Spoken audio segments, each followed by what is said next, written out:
what game is this? It has some like Dark Souls feel to it, right? Or it might be some insane old RPG that you never heard of. Yeah, not really. Because it's actually Shrek 2 for the PC. I'll hold them off!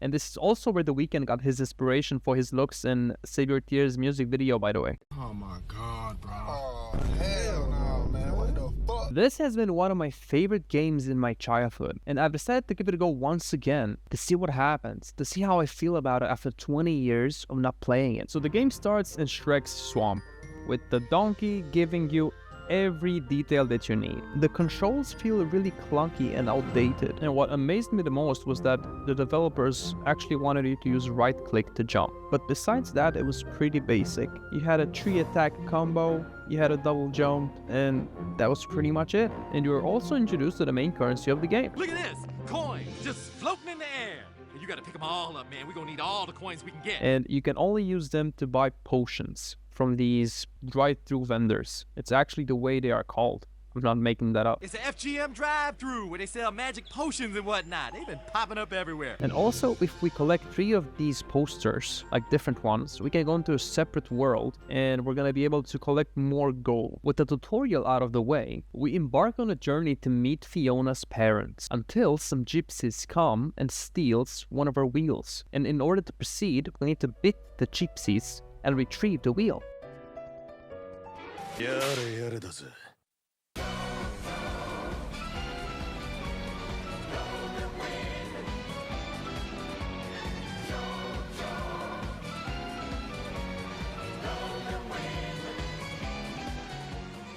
With our vehicle fixed, our journey continues. Our heroes came to far, far away.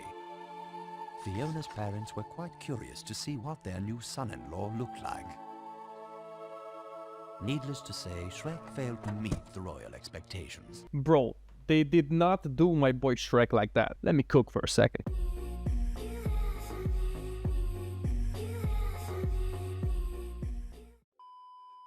After we mocked Fiona's parents, her dad got pretty mad. So he asked us to go hunting with him, but he never showed up. He set us up. And this is where we get to play as Donkey.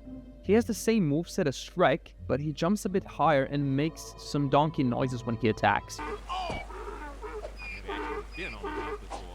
also forgot to mention that this game has these weird fairies that save your progress. Pure nightmare fuel. I also noticed at first that this game doesn't have fall damage. Oh, if I... So there's no fall damage. I was just trying to say, like, what the hell? A statement that will come to haunt me later. We get through the forest solving puzzles, which when I was a kid I thought they were a bit hard. But now, at 26 years of age, I'm a gaming animal and I could easily overcome any puzzle that this game throws at me. At some point, Donkey decided to fall for the most obvious trap in the game. Trust me, Donkey. I know how that feels. At this point in the game, I've encountered a drive-thru potion vendor many times, and I've decided to purchase some potions, but for some reason they didn't appear in my inventory. I specifically remember having the same problem 20 years ago, and now I actually realized that I have to press checkout, and every time I was buying potions, I would press cancel, like a goddamn moron. Remember those posters I told you about? If you collect 3 of those, you get sent to a magical place where you can collect more useless donkey coins. Well, I finally found the 3rd one. But for some reason, the game decided to troll me right at the start and it erased almost half my starting time. With my insane analytical skill and perspicacity, I decided to go for the big bags of gold. I went on the magic bean, and with my insane gamer skills, I jumped and I jumped. But then I made a fatal mistake and I fell to my death. So there's no fall damage. Yeah, safe to say, I was wrong. After we're done with our adventure in the magical world of donkey coins, we get to encounter our first boss in the game, Puss in Boots. He got hired by Fiona's dad to assassinate us, but we're not gonna be a pussy and run. I think this boss has a really interesting design. Since this is a kid's game, the developers couldn't make it too hard, but still, his design is pretty good. The main mechanic of the fight is dodging his attacks, which is pretty easy. And also when he swaps places, you need to attack the ground to make it fall and take damage. Not gonna lie, it actually took me some time to remember the mechanic. I'm not proud of myself for that. After we mopped the floor with this cat, Puss in Boots proposes that we go to the fairy godmother so that she can provide us with our happily ever after. But when we get there, she's kind of bad, not gonna lie. Ogres don't get any happily ever afters. Now get out! Also a bit racist? Ogre? What's an ogre doing here? Yikes. But we're not giving up that easily. We found one of her employees and we jump him. After a steamy gangbang session with the boys, we get the sickest cover and we get into the fairy's godmother's factory to steal the happily ever after potion. In this chapter, we are introduced to the third playable character, Puss in Boots. And I must say, his movements and attacks feel really good. And I also remembered why I liked this character the most 20 years ago. He can front flip or back flip when he jumps. After some parkour, killing a dressed guy in the shower and making these creatures love me, we're finally in the potion room. Some more parkour later, and we snatched the potion. We opened the lever for Shrek and Donkey and made our escape. Except, Donkey was left out. So now we're playing as Donkey again, and we're finally making our great escape. We meet up with Shrek and Puss, and together we're out of there. Donkey and Shrek drank the potion and nothing happened. After that, we make our way to a barn where we can shelter. And this is also the level where I was introduced to the one-shot mechanics of the game. Poison Lake. What the hell? Why would you have a poisoned lake in a town where people live? Also, this is the gingerbread house from Hansel and Gretel. That's pretty cool. Here, we're also introduced to our second boss of the game, a bigger than normal regular gypsy guy, which we absolutely humiliate and eradicate from existence. We get to the barn, and I find it pretty funny that Shrek has these big boxing gloves in the cutscenes. And with him being like 56 years old, I think would be a great opponent for Jake Paul in his next fight. We sleep in the barn, we wake up, and surprise, surprise, the potion worked. And we're now a Giga Chad. And also, we're in my favorite Shrek 2 map. I mean, look at this level, it's gorgeous. Here we get to play with all three characters, and we're trying to make our way out of the dungeon to save Fiona and stop the wedding. They also made it so each character has a different soundtrack, which I'll include in each character's gameplay. The first one is Donkey, who now is a big majestic horsey. We're doing some puzzles, fighting some bats and spiders, and man, just listen to the soundtrack, it feels great. We're also encountering this guy who randomly asks for his lawyer. You, tell my lawyer he's fired, would you? Yeah, maybe you should pick a different lawyer. At this point in the game, I found a second, third poster. Like I came into a world where I can collect more coins. Yay!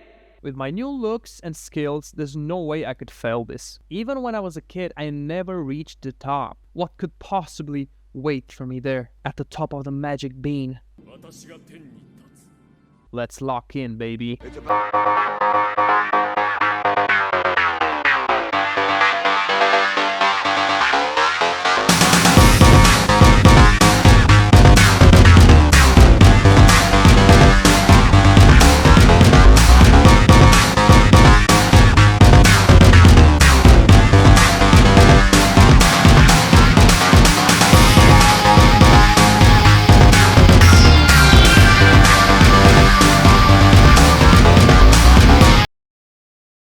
So that's what's waiting for me at the top? Just a loading screen and it just teleports me outside? That's lame. Anyway, we're back into the dungeon and we start doing these jumping puzzles.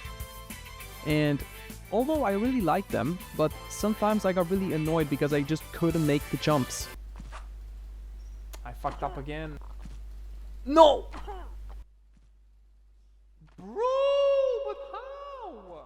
overall they were pretty fun. With all the puzzles and enemies out of the way, I reached the third boss of the game, a fat knight who resembles any Eastern European police officer. It was a pretty easy boss. You just press left click and attack until his health bar disappears. And with that, we're done with the donkey arc. And now we're focused on Puss in Boots. I must say, even when I was a kid, this gameplay was my favorite. You get to use the cat's agility and attacks to make your way through the sewers, listening to this James Bond cool sneaking theme, and jumping on this moving platform. It was pretty cool. Also, in this level, I finally found the way to enter through these cracks. I initially thought I had to play as Puss to enter, but that's not doable. You actually have to use a shrinking potion. After 2 hours of gameplay, I finally found a way to enter these secret areas, which I completely missed throughout the game. Well, secret areas, I guess I'll see you in another 20 years. We make our way through the sewers to the same boss area, fighting the same guy. We humiliate him again, and then we progress. And with that, we're done with the Puss in Boots arc. And now we get to the best part of the game. In my opinion, of course. We get to play as Giga Chad Shrek. His gameplay feels really good. When I was a kid, it really felt like an insane hack and slash game. It really did. I mean, look at this. We're slicing through these knights in armor like a knife through butter. We can also use our chin while we're at it too. And also this soundtrack, I swear, as a kid and even now, I'm really impressed. It makes you feel invincible. Maybe this is why the enemies can't see me. We make our way through the level and we're at this boss again. Yeah, same boss. But this time he dies so fast you'd think I'm using some mods or something. With us out of the dungeon, we meet with the Muffin Man, the big boy that can break the castle's defenses. I must say, this level as a kid took me so many tries. Maybe because I didn't want it to end. Because it felt so awesome. And even now, it felt the same. You'd feel like King Kong making your way through the soldiers, destroying everything in your path. For us to progress towards the next level, we need to grab anything that we can get our hands on and throw it at the bridge to lower it. Do that a few times and the bridge is down, making our way to save Fiona from a terrible fate. We crash the wedding and encounter our last boss of the game, the Fairy Godmother, who is really pissed, by the way. The mechanics of the boss are really easy. She casts spells on you and you can reflect them with your sword. Basically baseball. She gets stunned and then you just throw food at her to damage her. It's a pretty lengthy boss fight. In phase 2 of her boss fight, she can also transform us into a frog for like 10 seconds. We throw food at her a few more times and then boom, we won! We beat the game! I must say that I didn't really think I would enjoy the game now. The graphics are definitely outdated and the gameplay is also pretty mediocre. The one thing that makes this game great is the nostalgic feelings. This game for me was that started my passion for video games in the first place. I remember when my dad bought this for me, I was so excited and I played it so many times when I was a kid and I enjoyed it every time. And I play this now after 20 years, at 26 years old, and I still enjoyed it. It's still a good game, in my opinion. It has a very special place in my heart, and this is the reason I decided to make the video about it. Thank you guys for watching, and if you liked the video, please leave a like, comment, and also subscribe for more content like this.